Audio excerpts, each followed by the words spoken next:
right, it looks like we have a number of people here and some are still entering. As we have more people entering, we want to go ahead and welcome you. Welcome, everybody. Welcome. Glad you're here today. Glad to be here with you today. We want to welcome you to your booster shot. How to prevent burnout, tips, tricks, and the science behind habits and well-being. So today we'll be doing a 30-minute power session to learn more about building habits to improve mental and physical health.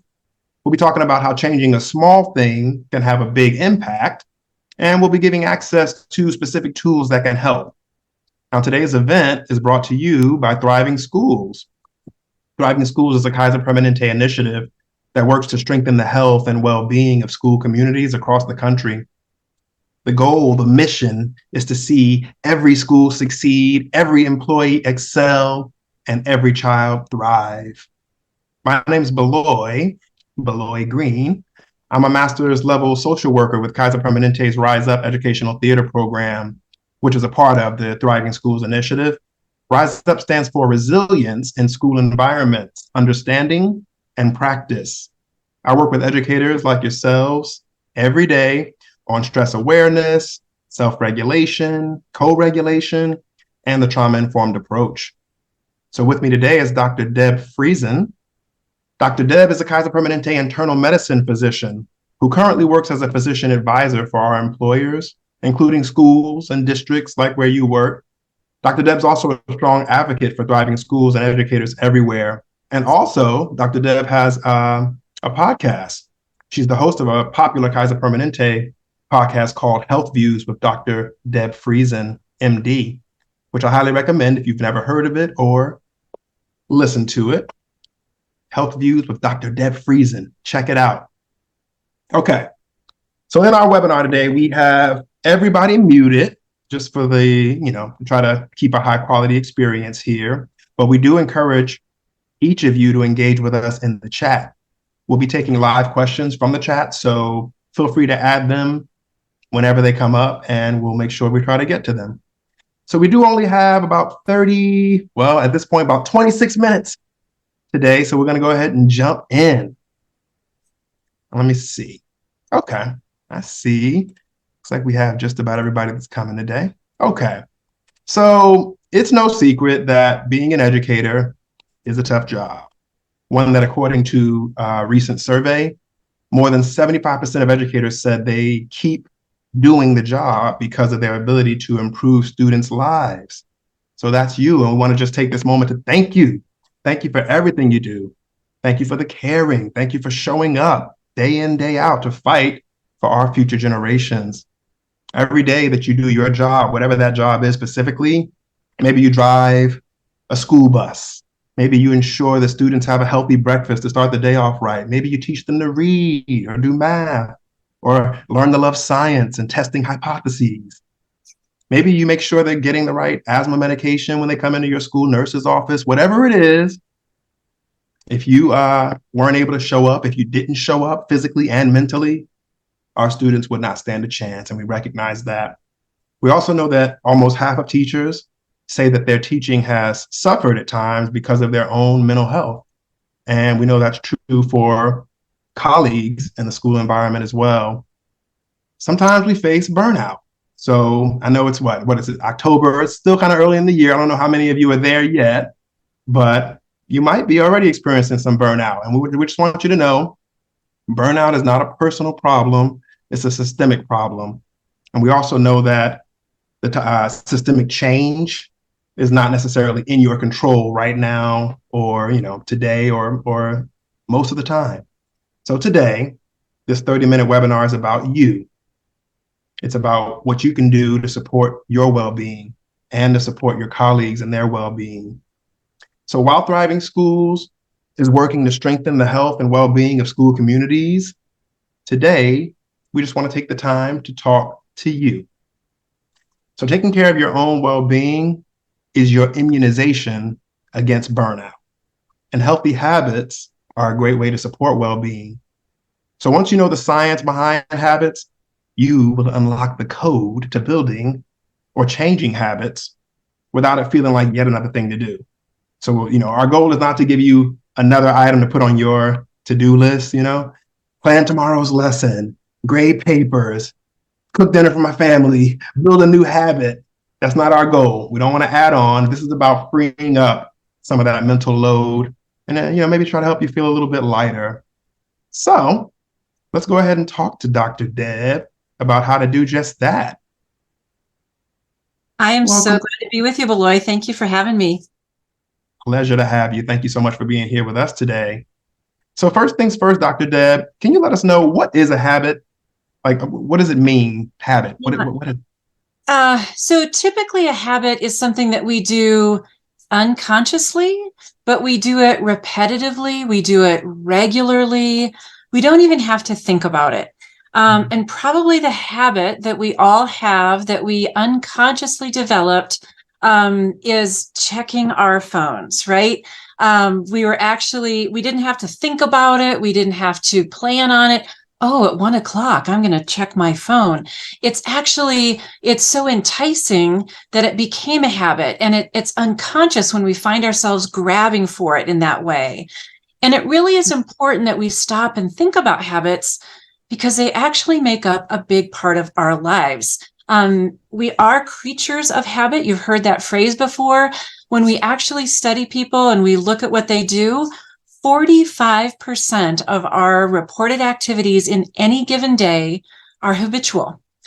And that matters because if you don't have to think about it, you can save all that willpower for other decisions. So that's why it's built into us to actually develop habits. The biggest example going back is where did I find food? My dog still does this when he goes over to my in-laws, that she remembers finding a cracker in the corner. So she always checks that corner. There hasn't been one for the last 100 times, but it was built into her that that's her habit because there was such an incredible reward associated with it. So habits are just part of who we are, typically unconscious. They build automatically, but we can also affect them as well. Got you. Okay. So, they're unconscious much of the time. Is a habit a routine, or is there any difference between a habit and a routine? There is, and that's such a great question. I love that. So sometimes routines can become habits. And sometimes, even though you want to make it into a habit, it is just actually, it's got too many steps. It's too cognitive to become what we call a habit. One thing I just want to call out is habits aren't willpower driven. And again, we default to habits so that we don't have to have willpower. But an example of, my habit in the morning is as soon as I slide out of bed, I put my feet into slippers. Now the routine is I put my feet into slippers, I go downstairs, I punch on the coffee maker, I walk in and turn in the lights, I feed the dog, I buzz up my computer. So all of those things are my routine that do become habitual. But let's say I'm learning to play the violin, and I want to build a habit of practicing. What I can build a habit of is sitting down to practice. You know what? Here's my habit. But practicing itself actually requires effort. And by definition, it's going to be probably different every day.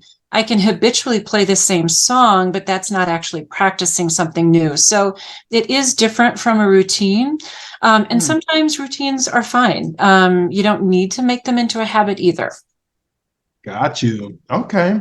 It's tricky though, I will admit. It almost sounded like a routine is a series of habits, but I'm seeing a little bit of the small difference there. Yeah, Um, absolutely. And again, it's my routine is to do this, but I have to think about it. I routinely pick up the kids after school, but some days it's a different time because they're in sports or different activities. So that's my routine. But at the same time, it's not my habit all the time, because it's not happening unconsciously. It's a conscious routine that I have to do.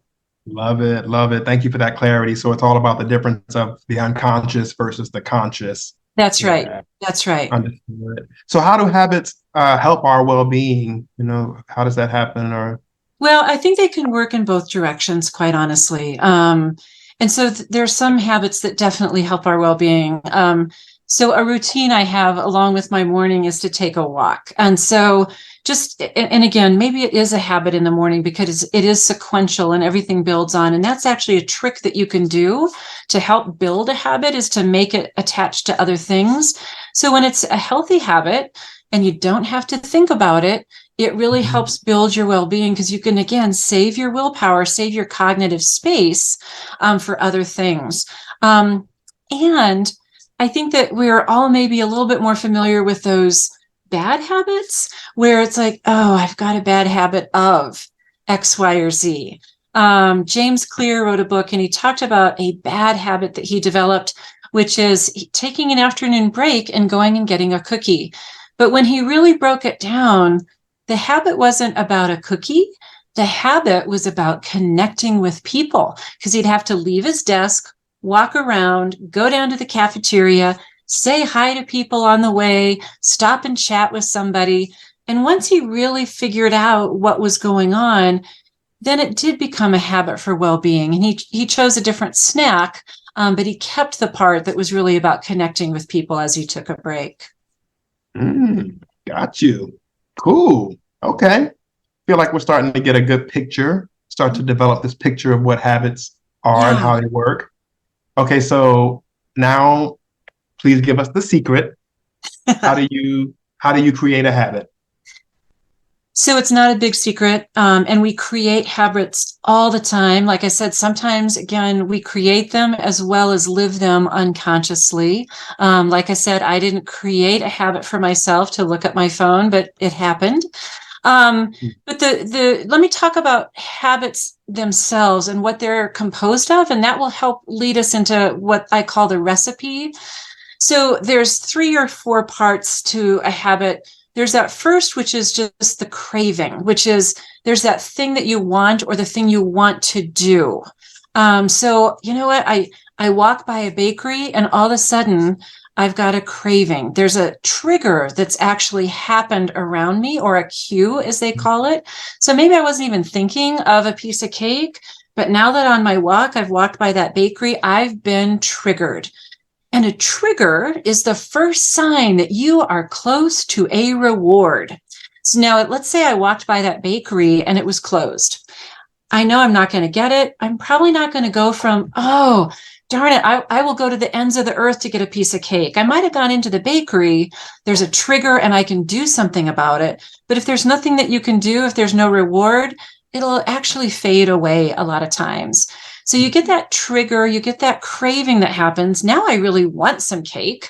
And they give you a reason to act. So like I said, it's open, it's right here. I've got a trigger and now I've got a craving. I'm going to act on that. Now, here's where it can sometimes be a third step. Sometimes people don't acknowledge this, but the response. So far, all of this is just in my head. It's something I'm thinking. No one's forcing me to walk into the bakery. I can still make a choice in that moment. So the response is, again, it can be a thought or an action, but my response would be, if I'm going to answer the craving, is to walk into the bakery.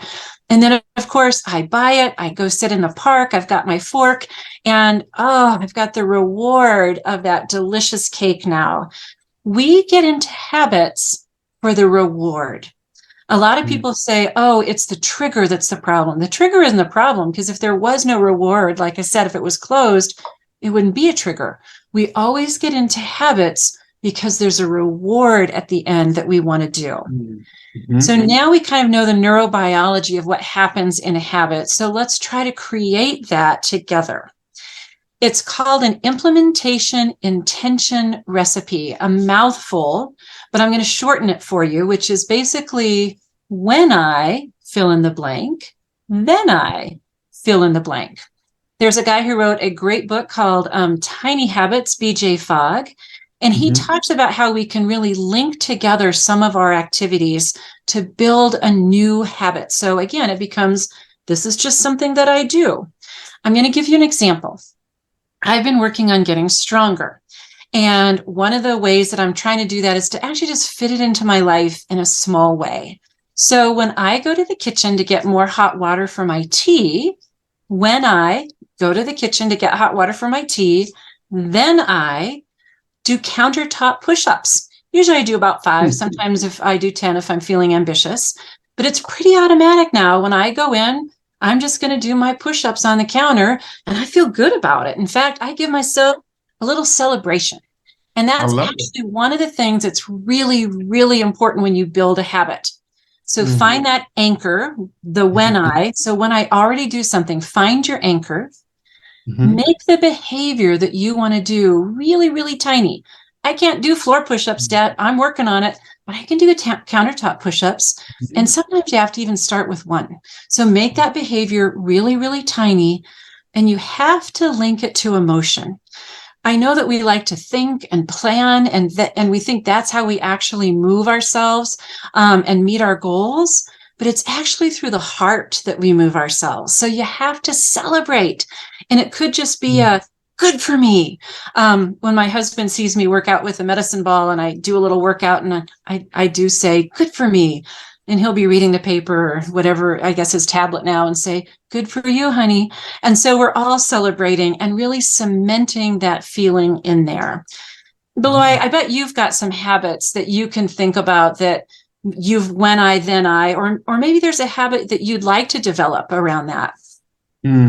Yeah, a couple of things came to mind as you were speaking on it, and thank you for the clarity too. Like, you're giving us gems right now. One of my goals is also fitness related for sure. And I'm kind of playing with the idea that when I watch TV, when I get into watching my favorite series, and I'm going to go through another 2-3 episodes tonight, I'm going to do some leg lifts. When I go to watch my series, I will do some leg lifts. I will lay down on the ground as I watch my series, and I will perform, let's say, 5 leg lifts to start. You know what I mean? And in between each episode, at least. Okay. My goal, start of each episode. When I start a new episode of my series, I will do 5 leg lifts to start, and I hope that number increases. I love that. And one way that you can really get that habit kind of pre-settled in you is to rehearse that. So I don't know if we'll just call it your living room where you watch your series. So it's not time for your series yet, but you're going to rehearse and you're going to go in and you're going to pretend that you turned it on and you're going to lay down on the floor and do a leg lift. And you're going to get up and then you're going to come back in and you're going to rehearse that whole thing. But what did I forget in there? Celebration. You got to celebrate when you rehearse as well. So you're going to rehearse the whole habit, and that's going to help you really remember, so that when you go in tonight, you know what? You're tired. You're done with dinner. It's dark because the sun is setting earlier, and you're going to go in and go, oh, I rehearsed this today. And you're going to lay down. You're going to do a leg lift, and then you're going to go, good for me. Give yourself a high five. And that's going to start to really build your habit as well. And good for you. Those are the tiny things that really add up to something big. And Beloy, I want to follow up on something that you said earlier, which has come from other times that I've talked about building good habits, which is people are just like, it feels like one more thing to do. I think the building of the habit can feel like one more thing to do, but once it becomes a habit, you just do it. And if it's feeling like it's too big, it's probably too big. Make it tiny. Maybe you don't want to lay on the floor and do a leg lift. Maybe you want to lay on the couch and just lift your legs off the floor. Give yourself credit for that. Make it smaller if it's just feeling like, I don't want to do that, or choose something else. Maybe your habit should be to find a meeting that you can cancel in your week and give yourself the gift of time. But if you're feeling a little overwhelmed by it, chunk it down so it's really, really small. And there's hardly any barrier that exists at all. Like 1 countertop push-up. I can do 1. I'm not going to resist doing 1. I would resist 20, but I'm not going to resist 1. So I know you all have so much to do. Make it smaller if you're finding yourself with resistance. Yes, make it tiny. And I love that. Thank you. And rehearse it, practice it. And even if you just do that 1 leg lift, or just lift the legs right there on the couch, like you're still building the habit. Yes. Okay. Thank you so much. So much. So let's talk about barriers. I heard you mention there aren't many barriers, but but there can be, right? So can we talk about what barriers people face or what Yeah, barriers into when they absolutely. So some things you just might want to avoid. One of the ways that we are not successful is not changing our environment. We think that we can be different people in the same environment. It's easy to turn everybody into readers or game players if I take away your TVs, right? So if you're thinking about ways that you want to change your habits, but your environment isn't changed at all, that's going to be hard. So a lot of people have fitness or food related goals. I want to eat healthier. Well, probably you need to not buy Oreos, that you need them not in your environment.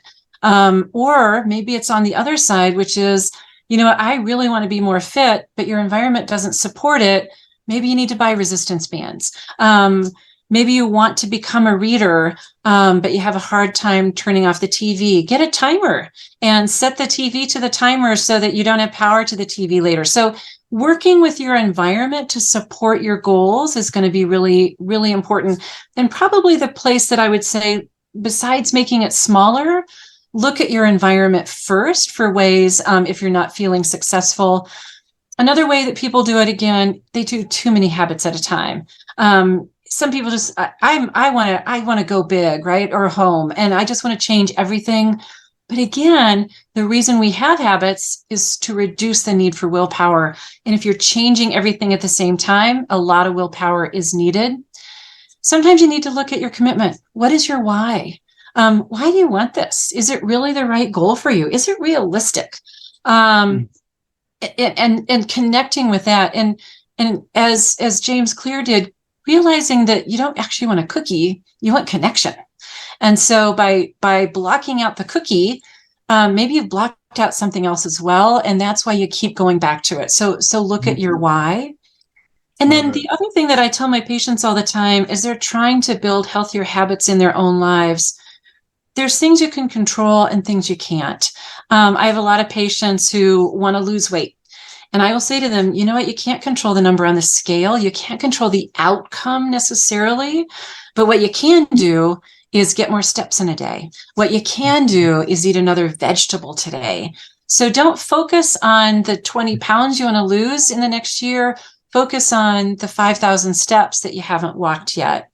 Mm-hmm. And then last but not least, I'll say not believing that small things can add up is a barrier. It actually does matter if you do one leg lift, because that imprints in you and it becomes two eventually. And even if you're just psyching yourself out, that's okay, because you're trying to lower that resistance to the change that you want to make. You want to make it for yourself.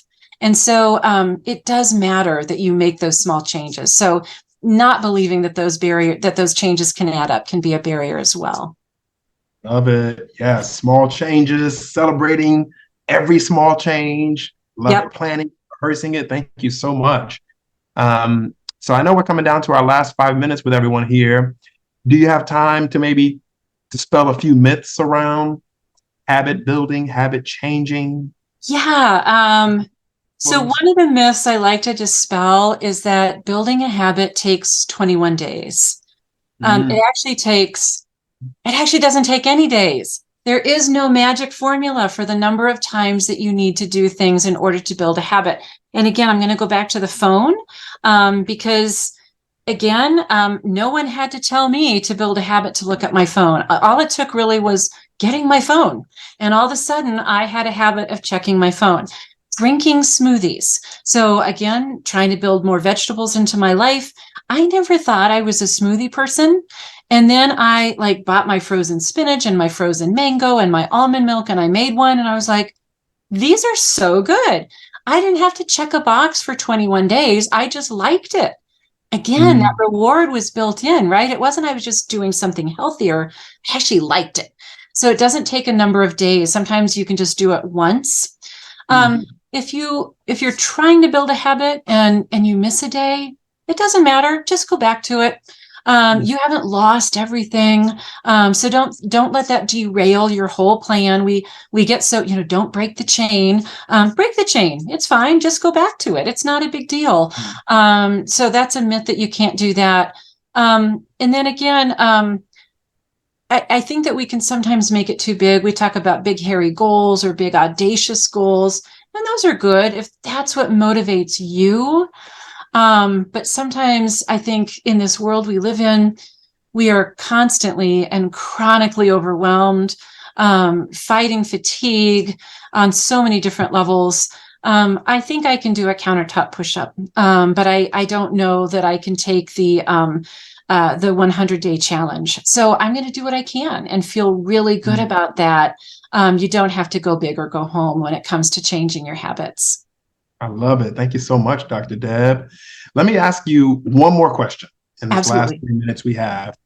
Any tips for us on how to avoid creating bad habits? Yeah, and it's usually we don't go to create bad habits. We just notice that we have them. And I think that there's the wires in our brain are going to stay there. I hate to tell you that there is no eraser for the wires in our brain, but what we have to do is override them with new and better habits. So if what you want to do is stop having donuts in the morning, again, look at your environment. Look at a small thing that you can do to replace it.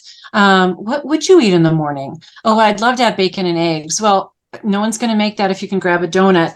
But maybe there is a, you can crack an egg into this thing and put it in the microwave, and all of a sudden you've got breakfast that's going to hold you over. So it's more preparation, and it does take a little bit more willpower.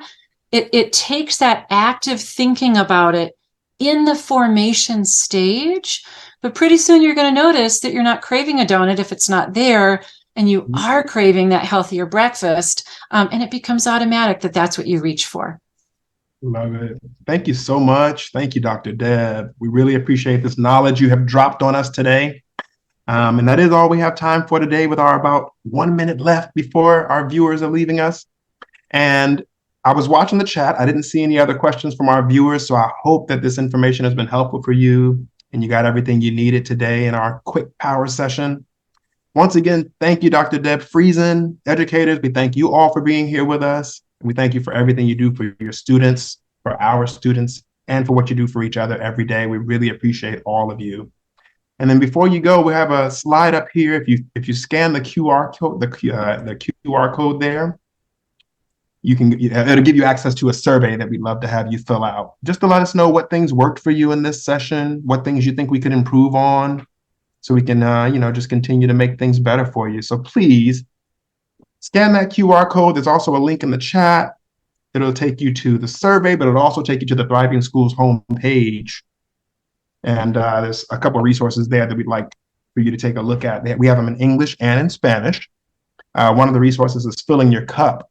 It's an engaging on-demand training series packed with tools. And the other one is Me Moments. And it's things you can do with you and your students to address your needs at any moment in school or at home. So check out these resources. And once again, we really thank you all for being here with us. And we wish you well. Thanks, everybody. Take care of yourselves.